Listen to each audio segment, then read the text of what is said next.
इस वीडियो में हम दोस्तों बुद्ध जी की ऐसी कहानियां सुनने वाले हैं जिसके बाद आप सेल्फ कंट्रोल यानी कि आत्म संयम समझ पाएंगे। अगर आपका दिमाग इधर उधर भटकता रहता है गंदी चीजों में, तो एक चीज आप समझ लीजिए कि आप जीवन में सफल तो नहीं हो पाएंगे। इसलिए जो बुद्ध जी समझाना चाह रहे हैं उसको आंखें बंद करके आराम से सुन लीजिए। कथा सिद्धार्थ के जीवन के उस दौर की है जब वे बुद्धत्व को प्राप्त नहीं हुए थे और निरंजना नदी के तटीय वनों में वृक्ष के नीचे ध्यान करते थे। सिद्धार्थ प्रतिदिन ध्यान करने के बाद पास के किसी गांव में चले जाते और भिक्षा मांगकर लौट आते। कुछ दिनों के बाद उन्होंने भिक्षाटन पर जाना बंद कर दिया क्योंकि एक गांव के प्रधान की छोटी बेटी सुजाता उनके लिए नित्य भोजन लाने लगी। सिद्धार्थ को वह बड़े स्नेह से भोजन कराती थी। कुछ दिनों बाद उसी गांव का एक चरवाहा भी सिद्धार्थ से प्रभावित होकर उनके पास आने लगा। उसका नाम स्वस्ति था। एक दिन स्वस्ति से सिद्धार्थ बातें कर रहे थे कि सुजाता भोजन लेकर आई। जैसे ही सिद्धार्थ ने भोजन करना शुरू किया, उन्होंने बातचीत बंद कर दी। जितनी देर तक वे भोजन करते रहे बिल्कुल चुप रहे और वहां सन्नाटा छाया रहा। स्वस्ति को हैरानी हुई। उससे सिद्धार्थ के भोजन करने के उपरांत उनसे पूछा, गुरुदेव, आप मेरे आने के बाद निरंतर वार्तालाप करते रहे किंतु भोजन के समय एक भी शब्द नहीं बोले, इसका क्या कारण है? सिद्धार्थ बोले, भोजन का निर्माण बड़ी कठिनाइयों से होता है। किसान पहले बीज बोता है, फिर पौधों की रखवाली करता है और तब कहीं जाकर अनाज पैदा होता है।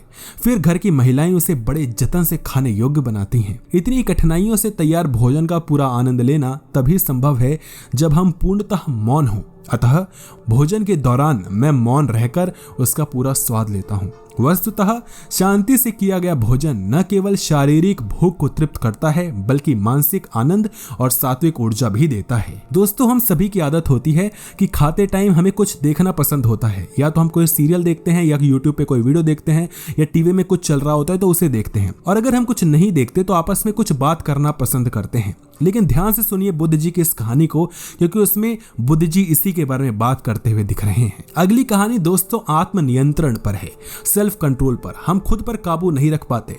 हम गंदी चीजों में अपना दिमाग लगाते हैं जिसकी वजह से हम कभी सफल भी नहीं हो पाते और कभी वो काम नहीं कर पाते जो कि हमें करना चाहिए। ध्यान से सुनिए बुद्ध जी के अनमोल वचन के बारे में। कुसंग के विचार तन और मन को बीमार करते हैं, इसलिए विवेकियों का संग करें ताकि मन को शांति मिले। चिंता करने से अच्छा है कि उपाय करें। सुखी होने का मंत्र है ज्ञान, पैसा नहीं। तुम्हें देवता बनना है पर पहले तुम मनुष्य तो बनना सीखो। मन में दया, प्रेम और करुणा भर लो, परमात्मा को अपने आप ही समझ जाओगे।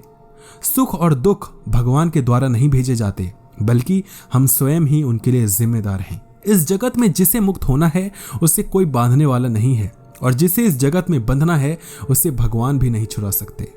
यदि किसी के साथ मतभेद होता है तो यह निर्बलता की निशानी है। शादी का दिन, जन्म का दिन, मृत्यु का दिन घर बैठे आता है, तो क्या सिर्फ लक्ष्मी पर ही विश्वास नहीं आता? वह भी घर बैठे आएंगी। यदि संसार में सुख चाहिए तो जबरदस्ती और अनाधिकार रूप से कुछ ना मांगे। सबको प्रसन्न करने की कोशिश करो, तुम्हारा मन अपने आप शांत हो जाएगा। जो धर्म मनुष्य को सरल बना देता है वह सबसे श्रेष्ठ धर्म है। कलेश रहित घर एक मंदिर के समान होता है। अज्ञानी मनुष्य स्वयं को समझदार समझता है पर वह वास्तविकता नहीं है। लोग भले ही उल्टा चलें पर आप अपना धर्म कभी न छोड़ें। वैराग्य का अर्थ है निर्णय किया हुआ सत्य, उस पर चलकर जीवन को सफल बनाएं। बुद्ध जी आगे कहते हैं, जो पूर्ण सदा पवित्र है वह सत्ता आत्मा है। जो सदा अटल है, कभी नहीं टल सकता, वह आत्मा है। जो सूक्ष्म से भी सूक्ष्म है वह आत्मा है। तो वीडियो को जितना हो सके उतना शेयर कर दीजिए ताकि लोग समझ पाए इस बातों को। अगर आपको वीडियो अच्छी लगी हो तो वीडियो को लाइक कीजिएगा। धन्यवाद।